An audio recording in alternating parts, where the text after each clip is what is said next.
Hello, আসসালামু আলাইকুম সুপ্রিয় শিক্ষার্থীরা। আমরা বিশেষ 47তম যেটা হয়েছে দুদিন আগে, মানে গত শুক্রবার, সেই কোশ্চেন গুলো আস্তে আস্তে করবো। তো এখানে আমাদের 3টা অঙ্ক দেওয়া আছে, 4টা অঙ্ক দেওয়া আছে।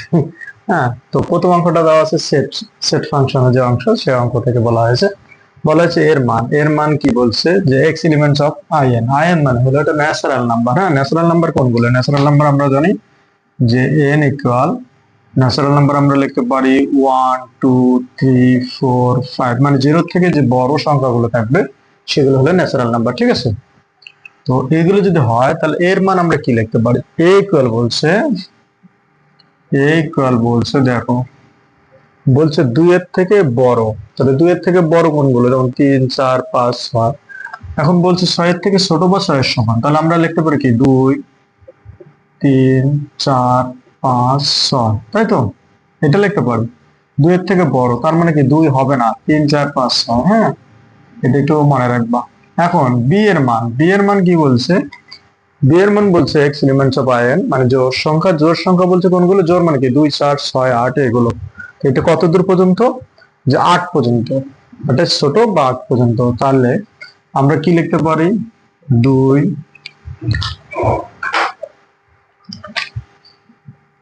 2 4 6 8, তাই তো? এখন বলা হয়েছে এ ইন্টারসেকশন বি, মানে যেগুলো আমরা ইন্টারসেকশন মানে কি, যেটা একবারে কমন যাবে, দুটার মধ্যে একই জিনিস থাকলে সেটাই শুধু নেব। তাহলে দেখো, আমরা এখান থেকে কি নিতে পারি? এখান থেকে 4 নিতে পারি, এখান থেকে 4, এখান থেকে 6 নিতে পারি, এখান থেকে 6। তার মানে 4 এবং 6। তাহলে 4 এবং 6 কোথায় আছে? খ নাম্বার অ্যান্সার। ঠিক আছে, আশা করি তোমরা ক্লিয়ার হয়েছে। তো এটা আমরা যেহেতু আমাদের একটু টাইম লাগতে পারে, এই কারণে যে আমরা এটাতে আস্তে আস্তে করতেছে। এখন বলা হয়েছে যে নিচের কোন সিরিজের ফাঁকা জায়গা, মানে এই যে ফাঁকা জায়গাটা আছে, এই জায়গাটা কোন নাম্বারটা বলবে সেটার কথা বলা হয়েছে। তো এই ক্যাটাগরি অঙ্কগুলো করার সময় তুমি দু সাইড থেকে চিন্তা করবে, একবার এদিক থেকে চিন্তা করবে, একবার এদিক থেকে চিন্তা করলে হবে, আবার এদিক থেকে চিন্তা করলে হবে। তো চেষ্টা করবা ছোট থেকে বড়র দিকে যাইতে, মানে এদিক থেকে যদি যাও, দেখো এর থেকে এটা 3 গুণ, আবার এটার থেকে এটা 3 গুণ, তাহলে ডেফিনেটলি এটা 3 গুণ এটা। তাহলে এটা যদি 3 গুণ নেই, তাহলে এখানে আমরা কত পাচ্ছি? 27। এই 27 কে 3 গুণ করলে কত? 81। তার মানে এটার অ্যান্সার। ঠিক আছে, এগুলো কয়েক সেকেন্ডের অঙ্ক। এই যে পরের যে অঙ্কটা আছে, ইন্টারেস্টিং অঙ্ক, এটা বলা হয় যে পৌনঃপুনিকের অঙ্ক। পৌনঃপুনিক মানে কি? যে সংখ্যা, একই সংখ্যা বারবার ব্যবহার করা হয়।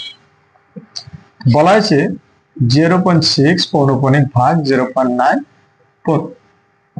তো আমরা কি জানি? পৌনঃপুনিক তুলে দিলে দশমিক সহ উঠে যাবে এবং 9 ঘটবে। এখানে যেহেতু আর কোনো সংখ্যা নেই, তো আমরা ওগুলো বেশি আলোচনা না করি, এখন যেটা আছে সেটা আমরা বলি। তাহলে এখানে 9/9। তো এই 9 9 কাটা গেলে কি 1 দিয়ে এটাকে ভাগ করলে এটাই থাকে। তাহলে আমরা কি লিখতে পারি? এটাকে যদি উপর নিচ কাটাকাটি করি 2/3। এখন 2/3, এখানে কিন্তু কোনো অ্যান্সার নেই। এখানে আবার অ্যান্সারটা দিয়েছে পৌনঃপুনিক আকারে। অ্যান্সার এটাও থাকতে পারতো। হ্যাঁ, তো এখন তুমি এখানে কি করো? দশমিক দিয়ে শূন্য নাও। তো 318, তাহলে 2.0 318। তাহলে দেখো, এই 2 কন্টিনিউয়াসলি থাকবে এবং বারবার ওই 18 হবে, মানে 0.6 করে চলতে থাকবে। তো ভাই এটা কত দূর নেবা? এই জন্য এই ক্যাটাগরি, যেহেতু একই সংখ্যা বারবার ব্যবহার করা হচ্ছে, এটাকে বলে পৌনঃপুনিক। তো আমরা এইগুলো এরকম করে না নিয়ে আমরা এই সংখ্যাটা এভাবে লিখতে পারি 0.6 পৌনঃপুনিক, মানে কি 6 অগণিত। ঠিক আছে, তাহলে আমাদের এটা অ্যান্সার। পরের কোশ্চেনটা দেখো, পরের কোশ্চেনটা এটা বর্গক্ষেত্রের কথা। এটা যদি তুমি ইলাবোরেটলি করতে চাও, দেখবো অনেক সময় লাগবে। এটা একটা উদাহরণের অঙ্ক। হ্যাঁ, 9 10 এর উদাহরণের অঙ্ক। তো এটা তুমি একটু টেকনিক অবলম্বন করলে দ্রুত হয়। তো টেকনিকটা হলো, যেহেতু বর্গক্ষেত্র, আমরা কি জানি? বর্গক্ষেত্রের সবগুলো বাহু সমান। মনে করো এটা এ, এটা এ, এটা এ, এটা এ। তো এই ক্ষেত্রে কি করবা?